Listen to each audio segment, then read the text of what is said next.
During a support group meeting for people left behind by suicide, Hope Litoff realized she was among a group of collectors. We all had storage spaces of our dead person, said Ms. Litoff, a New York film editor whose sister, Ruth, an artist and photographer, committed suicide in 2008 at the age of 42. We all had the same feelings. We had saved every single thing.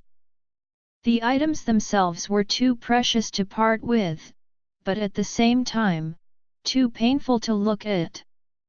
As Ms. Litoff thought about her ability to keep emotional distance in her work, it occurred to her that perhaps by making a film about her sister's life and her possessions that were packed in a storage space, she could sort through all of it. When I'm editing a film, I'm able to feel a certain amount of distance from the footage, even if it's really sad, she said.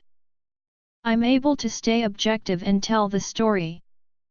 I had this fantasy: if I filmed the items, they would exist on film, they would never be gone, and I would be magically protected by the process, which I found out was totally not true. The result is 32 Pills, My Sister's Suicide, a documentary premiering tonight on HBO.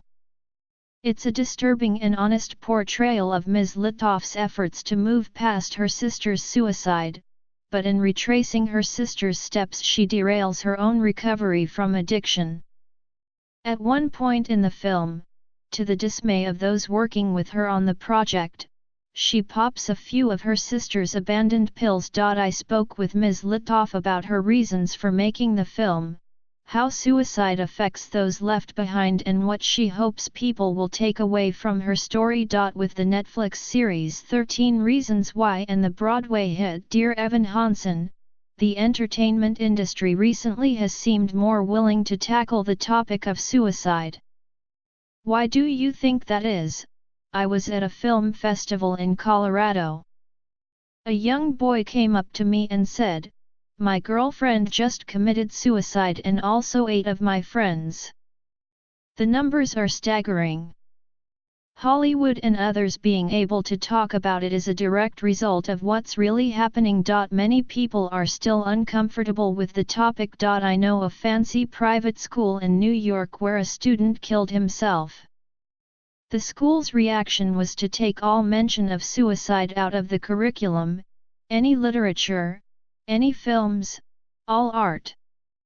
It was removed from the course of study and not reintroduced until every single student who had been there at the time of the suicide had graduated. So for 10 years there was no mention of suicide. That's absolutely the wrong way to respond to something like that. There are many tragic and unexpected deaths. Why do you think suicide wreaks such havoc on the lives of those left behind? My mother did die of cancer, and it was a long, lingering bout with lung cancer. I never said to myself, I'm going to cure cancer. That was not a fantasy that I had. With suicide there is this belief that you can make a change, and there are suicide hotlines and ways to help people. You don't need to be a surgeon or a scientist to intervene and help someone who is struggling with depression. You are left with the thought that maybe I can be the one who's going to help my sister, and I'm going to find the right words to say or the right way to make her happy. How did you find the strength to make a movie about this? The movie did wreck me.